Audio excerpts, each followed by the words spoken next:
Hi guys, आज की video में हम बात करने वाले हैं एक्सरसाइज 5.2 के क्वेश्चन नंबर 13 की। तो चलिए आइए देखते हैं क्वेश्चन में क्या दिया हुआ है। How many 3 digit numbers are divisible by 7। इस क्वेश्चन में हमसे ये कह रहा है कि ऐसे कितने 3 डिजिट नंबर्स होंगे जो 7 से क्या होंगे, डिविजिबल होंगे। तो पहले देख लेते हैं 3 डिजिट नंबर बोलेंगे किसे। 3 डिजिट नंबर उसे बोलेंगे गाइज जिसमें 3 डिजिट हो। ठीक है, अब हम स्टार्ट करते हैं कि 3 डिजिट नंबर स्टार्टिंग कहाँ से होती है। 3 डिजिट नंबर स्टार्ट होता है हमारा 100 से स्टार्ट होता है हमारा 3 डिजिट नंबर। अब यहाँ से देखते हैं कि 100 तो 7 से डिविजिबल होगा नहीं। ठीक है गाइज, 101 देख लेते हैं। इसी टाइप से हम देखते चलेंगे। 100, 2, 3, 4 तो नहीं होगा डिवाइड। ये हो जाएगा 105। ये हो जाएगा क्या, 7 से डिवाइड इजिली हो जाएगा। ठीक है, अब हम क्या करेंगे, इसमें जितना भी 7 ऐड करते चले जाएंगे वो सारे 3 डिजिट नंबर क्या होंगे, 7 से डिविजिबल हो जाएंगे। तो इसमें मैं क्या करूँगा, 7 ऐड कर दूंगा।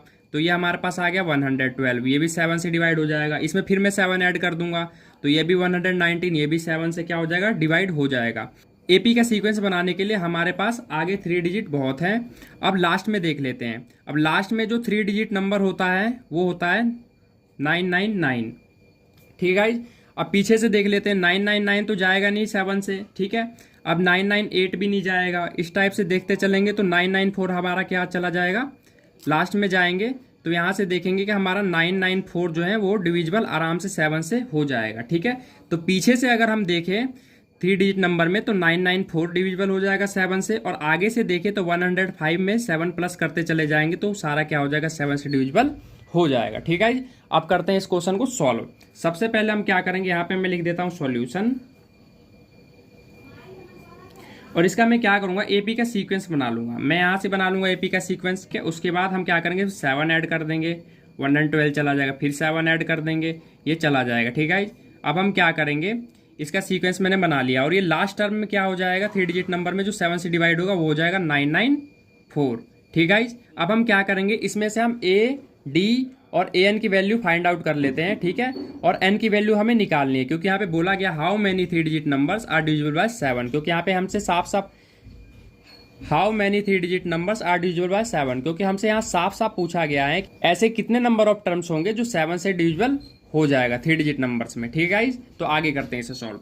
इसमें क्या करेंगे, हमारे पास ए की वैल्यू हो जाएगी पहली वैल्यू। ठीक है, पहला टर्म हमेशा क्या होता है, ए का वैल्यू होता है। ठीक है, अब निकालेंगे डी। सेकंड में से फर्स्ट टर्म को क्या कर देंगे, लेस कर देंगे।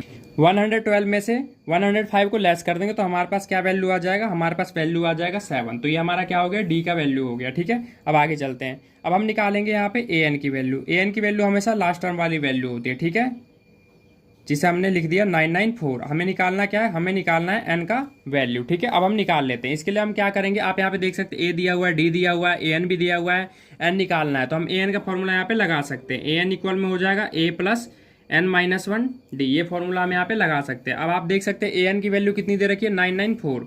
तो मैं यहाँ पे 994 लिख दूंगा। ठीक है, इक्वल ए की वैल्यू यहाँ पे कितनी दे रखी है, 105। तो मैं यहाँ पे 105 लिख दूंगा। एन की वैल्यू हमें फाइंड आउट करनी है। डी की वैल्यू कितनी दे रखी है, 7। ठीक है गाइस, आगे चलते हैं। अब हम क्या करेंगे, आप यहाँ पे देख सकते हैं कि 105 क्या है, राइट में प्लस का है। मैं इसे लेफ्ट में ले जाऊंगा, तो जब मैं इसे लेफ्ट में ले जाऊंगा तो ये क्या हो जाएगा, माइनस का हो जाएगा। यहाँ क्या बचेगा हमारे पास, n माइनस 1 7। अब मैं यहाँ पे क्या कर सकता हूँ, 994 में से मैं 105 को क्या कर दूंगा, लेस कर दूंगा। तो यहाँ पे लेस करने पे देख लेते कितना आ जाएगा, 14 में से 5 गया तो कितना आ जाएगा, 9। ठीक है गाइज, अब यहाँ 8 बचा, 8 का क्या हो जाएगा, 8 यहाँ पे उतर जाएगा। 9 में से 1 गया तो यहाँ बचा 8। ठीक है, अब हम देख सकते हैं यहाँ पे कि 7 क्या है, इसके साथ मल्टीप्लाई में मैं इसे लेफ्ट में ले जाऊंगा तो क्या हो जाएगा, 7 इससे डिवाइड हो जाएगा। यहाँ बचा n माइनस 1।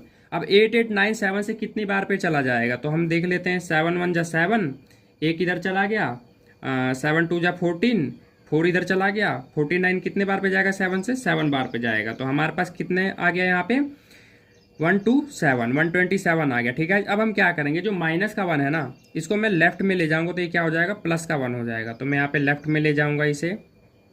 ठीक है, तो ये क्या हो जाएगा, प्लस का। तो एन की वैल्यू हमारे पास कितनी आ जाएगी, एन की जो वैल्यू आ जाएगी ना हमारे पास, वो कितनी आ जाएगी, 128। ठीक है गाइज, तो इट मीन्स कि हम कह सकते हैं कि 3 डिजिट नंबर में 128 वैल्यू ऐसी है जो 7 से क्या हो जाएगी, डिविजिबल हो जाएगी। ठीक है गाइज, तो मैं यहाँ पे एक सेंटेंस लिख देता हूं कि 128 3 digit numbers are divisible by 7। ठीक है गाइज, इसका मतलब ये है कि 128 3 डिजिट नंबर्स ऐसा है जो कि 7 से क्या हो जाएगा, डिवाइड इजिली हो जाएगा। तो यहाँ पे हमारा क्वेश्चन होता है गाइज कंप्लीट। यहाँ पे हमारा क्वेश्चन होता है गाइज कंप्लीट। अब चलते हैं इसके नेक्स्ट पार्ट पे। अब चलते हैं नेक्स्ट क्वेश्चन पे। अब 14 क्वेश्चन देख लेते हैं कि हमसे इसमें क्या पूछा गया है। How many multiples of 4 lie between 10 and 250। तो गाइज इसमें हमसे क्या पूछ रहा है, हमसे इसमें ये पूछ रहा है कि 10 से लेके 250 तक के बीच में ऐसी कितने टर्म्स हैं जो कि 4 के क्या है, मल्टीपल्स हैं। ठीक है, हमें ये बताना है। तो इसके लिए हम क्या करेंगे, हम इसके लिए एपी बनाएंगे। तो पहले मैं आपको ये क्वेश्चन समझा देता हूँ। जैसे कि मान लीजिए यहाँ पे क्या है 10 से हम स्टार्टिंग करेंगे। ठीक है, हम 10 से क्या करें, स्टार्टिंग कर रहे हैं। तो अब आप देख लीजिए कि 10 से लेके 250 के बीच में हम कितने नंबर ऑफ टर्म्स का एपी बना सकते हैं। तो मैं देख लेता हूँ, 10 तो 4 से डिवाइड होगा नहीं, 11 भी नहीं होगा, 12 हो सकता है। तो हमने स्टार्ट कर दिया 12 से। अब इसके बाद क्या करेंगे, इसमें जितने भी आप 4 प्लस करते चले जाएंगे वो सारे क्या हो जाएंगे, वो सारे 4 के क्या होंगे, मल्टीपल्स होंगे। तो मैं 4 प्लस कर देता हूं तो 16 हो गया। फिर 4 प्लस कर दूंगा तो कितना हो जाएगा, 20 हो जाएगा। तो हमें एपी का सीक्वेंस बनाने के लिए पहले 3 टर्म्स इनफ है। अब हम लास्ट वाली वैल्यू देख लेते हैं 250। अब देख लेते हैं जो लास्ट में जो 250 दिया हुआ है ये 4 से डिवाइड होगा, बिल्कुल नहीं होगा।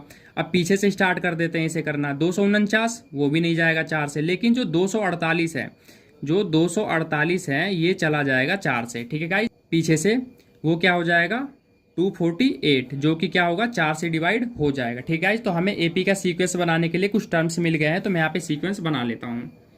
मैं यहाँ पे लिख देता हूँ सॉल्यूशन।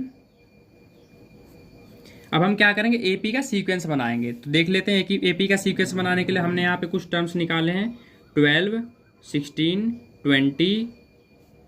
लास्ट टर्म क्या हो जाएगा हमारे पास 248। ठीक है, अब देख लेते हैं यहाँ से हम क्या क्या वैल्यू फाइंड आउट कर सकते हैं। हम यहाँ पे क्या करेंगे, ए की वैल्यू फाइंड आउट कर सकते हैं। पहली वैल्यू ए की होती है। डी की वैल्यू निकालने के लिए हम क्या करेंगे, सेकंड में से फर्स्ट वैल्यू को माइनस कर देंगे।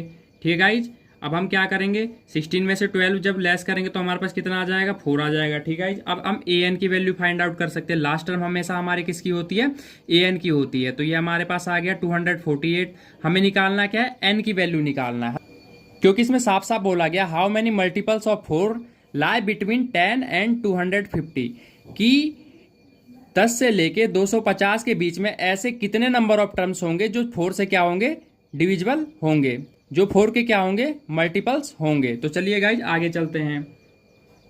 हम फॉर्मूला लगा देते हैं ए एन का। ए एन इक्वल में ए plus N minus 1 D. A N की वैल्यू हमारे पास कितनी है, ए एन की वैल्यू हमारे पास है 248। ठीक है, इक्वल में ए की वैल्यू कितनी है हमारे पास 12 है, प्लस एन की वैल्यू हमें क्या करनी है, फाइंड आउट करनी है। डी की वैल्यू हमारे पास कितनी है, 4 है। अब हम क्या कर सकते हैं, 248 है यहाँ पे, ये प्लस का 12 है, इसको मैं लेफ्ट में ले जाऊंगा तो क्या हो जाएगा, माइनस का 12 हो जाएगा। ठीक है, एन माइनस 1 लिख दिया हमने, 4 यहाँ से उठा के लिख दिया। अब हम क्या करेंगे, 248 में से 12 को क्या कर देंगे, लेस कर देंगे। तो हमारे पास कितना आ गया, 236। अभी जो 4 राइट में क्या है, मल्टीप्लाई में है, तो इसको मैं लेफ्ट में ले जाऊंगा तो क्या हो जाएगा, 236 से डिवाइड हो जाएगा। ठीक है, तो हमारे पास यहाँ पे क्या बचा, हमारे पास यहाँ पे बचा n माइनस 1। ठीक है गाइज, अब हम क्या कर सकते हैं, 236 को 4 से जब डिवाइड करेंगे तो हमारे पास क्या आ जाएगा, 4 5 जा 20, 3 इधर हो चला गया तो ये हो बन गया 36। अब ये कितने बार पे जाएगा, 4 9 जा 36 पे क्या हो जाएगा, ये कैंसिल हो जाएगा। अब हम देख सकते हैं यहाँ पे कि ये जो 59 आया है और यहाँ पे जो राइट में -1 है, मैं इसको लेफ्ट में ले जाऊंगा तो क्या हो जाएगा, प्लस का 1 हो जाएगा। ठीक है, अब आगे चलते हैं। अब हम क्या करेंगे, यहाँ पे n की वैल्यू फाइंड आउट कर सकते हैं। 59 में प्लस कर देंगे 1 तो हमारे पास कितना आ जाएगा, n का वैल्यू आ जाएगा हमारे पास 60। तो इट मीन्स कि हम कह सकते हैं कि 10 से लेके 250 के बीच में ऐसे 60 टर्म्स होंगे जो कि 4 के क्या होंगे, मल्टीपल्स होंगे। ठीक है गाइज, तो मैं यहाँ पे एक लाइन लिख देता हूँ। ठीक है गाइज, क्वेश्चन फिर हमारा कंप्लीट हो जाएगा। मैं यहाँ पे लिख देता हूँ कि 60 नंबर ऑफ टर्म्स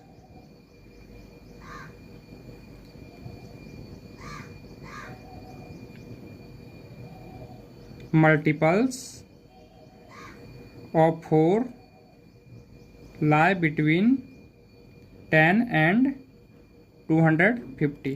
ठीक है, इसका मतलब ये हुआ कि 60 नंबर ऑफ टर्म्स ऐसे होंगे जो कि 10 से लेके 250 के बीच में 4 के क्या होंगे, मल्टीपल्स होंगे। ठीक है गाइज, तो क्वेश्चन होता है हमारा कंप्लीट। आई होप कि क्वेश्चन आपको अच्छे समझ आया होगा गाइज। अगर वीडियो अच्छी लगी हो गाइज तो वीडियो को लाइक करें, शेयर करें और इसी तरह के वीडियो देखने के लिए हमारे चैनल को सब्सक्राइब जरूर कर लें। धन्यवाद।